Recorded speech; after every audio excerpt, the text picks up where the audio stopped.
Hi, I'm back again. It's been like a week. This time with a review of Days by the Mountain Goats. The Mountain Goats is a band that I've been vaguely aware of for a while. I know they've been at it since 90s, mid 90s, early 90s, somewhere in that lane. But as with a lot of the artists I've reviewed this year, uh, I don't know very much about their stuff personally.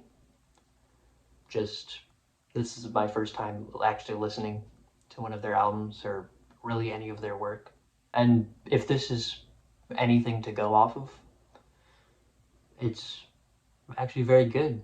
I enjoyed this album quite a bit, much more than I expected I would. The album doesn't waste any time with the first track. Just immediately the singing starts, uh, paired with just a single acoustic guitar. It's about 2.5 minutes, the intro. I think it's pretty okay, but it didn't impress me a ton first hearing it, which is why the second song, being one that I enjoyed much more, surprised me quite a bit. The second song being Charlie Sheen Reaches Out to the Feds, which I find funny because there are a few songs here with like celebrity names in them or famous names. But back to that second track, it seems to tell the story of a man, in this case using Charlie's name, trying to get his way into Hollywood, maybe. There's a lot of weird, vivid imagery of like blood flowers or people just kind of dying and money flying everywhere. It's very strange. I love how pronounced the bass is, how it kind of overtakes all the other instruments in the background. The horns also come in at kind of not random intervals, but they're not consistently there. They just come in occasionally and they add a lot to the instrumental when they do. It does sound a lot like an indie song from like the 90s or the 2000s.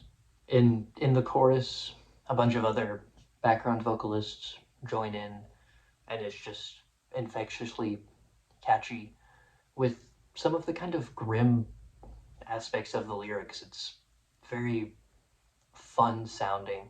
A few of the songs have those little instrumental differences in them that keep them sounding a little bit more unique from each other while still keeping the bass instruments of the drums and the guitars very simple, very uniform.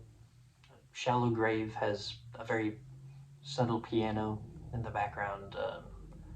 Candlebox has a little synth playing during the instrumental passages that overtakes the electric guitar present at the very start of the song. They transition that into using the synth in a way that I think is very natural. I don't necessarily think the lyrics are really anything incredibly special. They're certainly well written, well put together, but they're very brief. Each song is only like two verses and only like 2.5 minutes each, maybe 3 minutes. And I don't think that these stories that are being told really have full time to breathe or be, told in their entirety. I do think the sound as well can be a little bit cliche. The opening to Going to Fenario has this little hymn sounding section with just a tiny little clicking beat. I'm not entirely sure what the instrument used is, but it sounds like just something Fleet Foxes would do in like late 2000s, which they do. Um, this band predates Fleet Foxes by quite a bit, but obviously the album doesn't. The instrumentals, especially the guitars and the drums, do feel very simplistic, but I think that's more to its benefit than detriment. I think a lot of indie music nowadays can focus too much on like technical skill or trying to be impressive sounding, but hear. The instruments just lend themselves to the song. There's also an air of,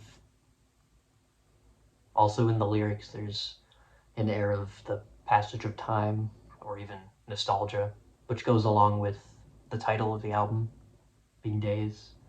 There's a song about Woodstock, specifically the one much later than the 60s. It makes sure it, specifically the one after the 60s, much later on, it says very specifically at the start. Also the track Best Hard Rock Albums of 2013, very obviously referencing a specific time period and how that was 13 years ago itself. The lyrics kind of describing a time when things felt more simple, you know, childhood, a topic that's definitely not unheard of for this genre, but I still think the song is quite well written. I think Last Day, the closer of the album, works perfectly as that.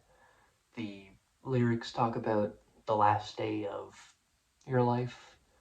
A lot of them, a lot of the lines repeat themselves over and over again, but I think the general point gets across pretty well, that it's not necessarily something full of sorrow or depressing, and more that we should just be happy that we're alive now, and that anyone who has kind of died lived at some point, which I think is a great, message for an album clearly about passage of time and lots of mentions of death, even from the second song, which I talked about a few minutes ago.